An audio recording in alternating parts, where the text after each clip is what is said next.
Okay, we're looking now at Stonehenge. It is the eighth of our prehistoric art pieces. This is Stonehenge, and it is located here in the British Isles off the coast of Europe.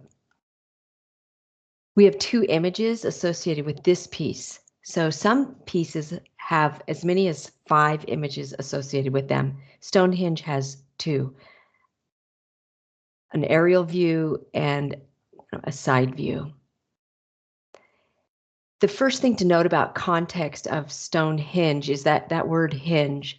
A hinge that we see really clearly over here, so I'll use this one as a reference, is a circular or oval enclosure. Now, it typically has this embankment, and you can see that over here too, but then on the inside of the embankment, there's a ditch, and then a flat plane in the center. So on both of these, flat plane in the center, ditch, and this embankment. It's believed that this is not for defensive purposes. If it was for defensive purposes, you'd put this ditch on the outside, like a moat, make it harder for people to get in. And it also has an opening, so it's not a defensive piece. Then the other thing about it that we believe is that a hinge is possibly a place that select individuals get to go into. This is not a place where they go and farm. So it's where something special, some ritual possibly is done on a not daily basis. Okay, hinges are popular in the British Isles. And then a stone hinge is that circular or oval enclosure with stones inside. And the stones are not the same pattern that we see in our Stonehenge. They can be different patterns. So this is in Scotland, and you can see lots of different stones in here, not in a specific pattern. The same is true here. It's a circle of stones. Okay, so Stonehenge. Then they can also just be stone circles like this here. So in the British Isles, you see the yellow dots here are hinges, the gray are stone circles, and then the red are stone hinges. Now ours happens to be unique just in the fact that the stones inside the hinge are monster big. So let's look at ours a little more closely. In terms of form, our Stonehenge has got what are called sarsen stones that go around the outside. Then it has blue stones, which are smaller stones. We think these might have been original, or rather the first rendition of Stonehenge.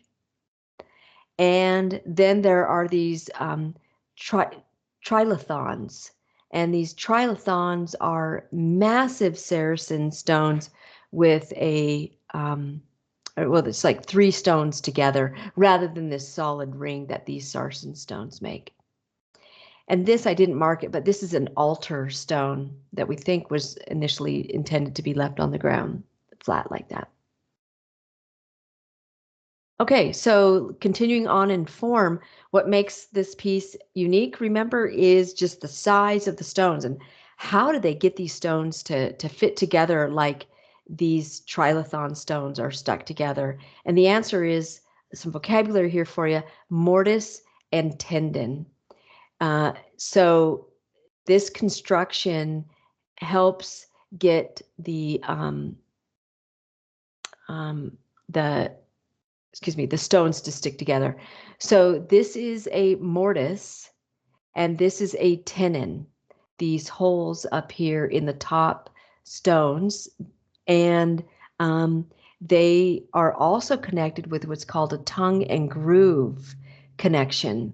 And so the mortise and tenon just are, I guess, they really have to be carved out perfectly and then placed up there perfectly, right, in order to get them to fit. So this is how they did this. We're not sure.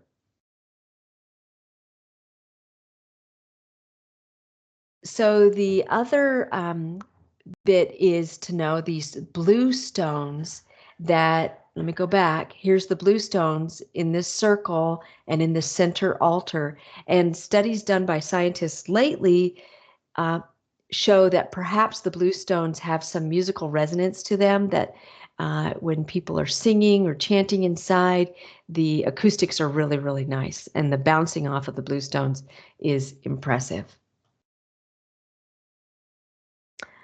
Okay, then for content, what we should know is that those blue stones, that they came from 125 miles away. So here's Stonehenge down here, and the Preseli Hills are over here in what is present day Wales. And at 3 to 4 tons, how did they get to here? That's a mystery. These are the blue stones in their natural environment. So they were like cut out and quarried and then moved to Stonehenge. And so this is a mystery how they got there. Some people, this is in context, just to explain that content. Some people think that you could have rolled them up in these, like with logs, and tied them together, and you could have rolled the blue stones, and that with 10 people working on it, you could move them 1 mile per hour. Pretty cool.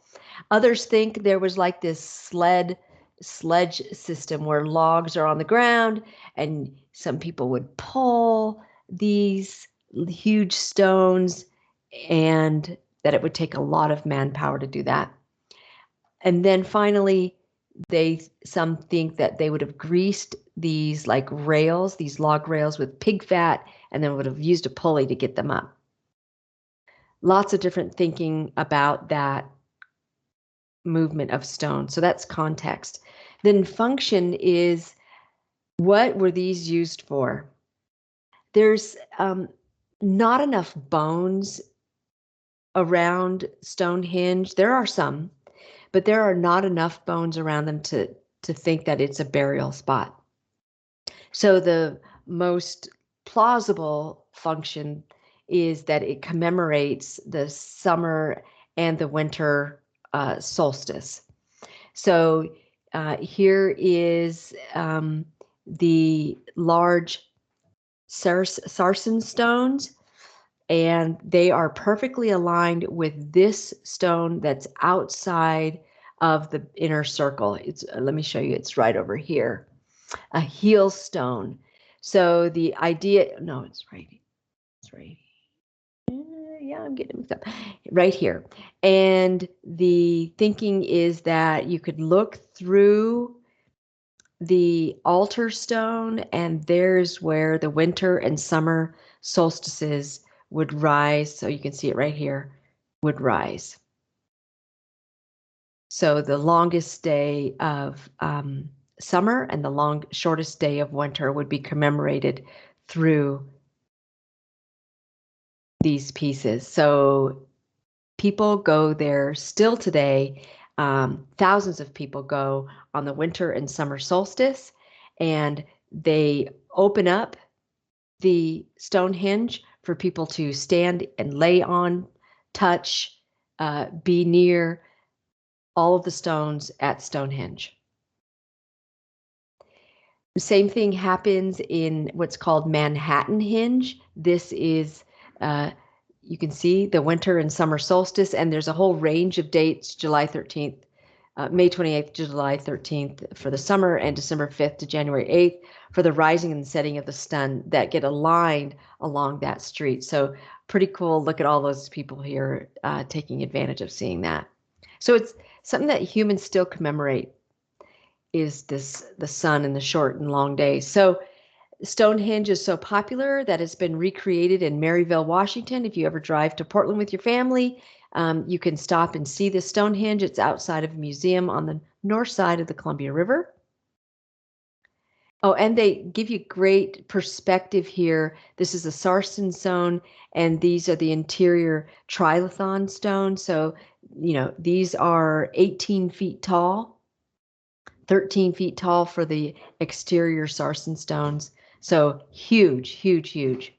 And then this is in Alliance, Nebraska. This is Carhenge.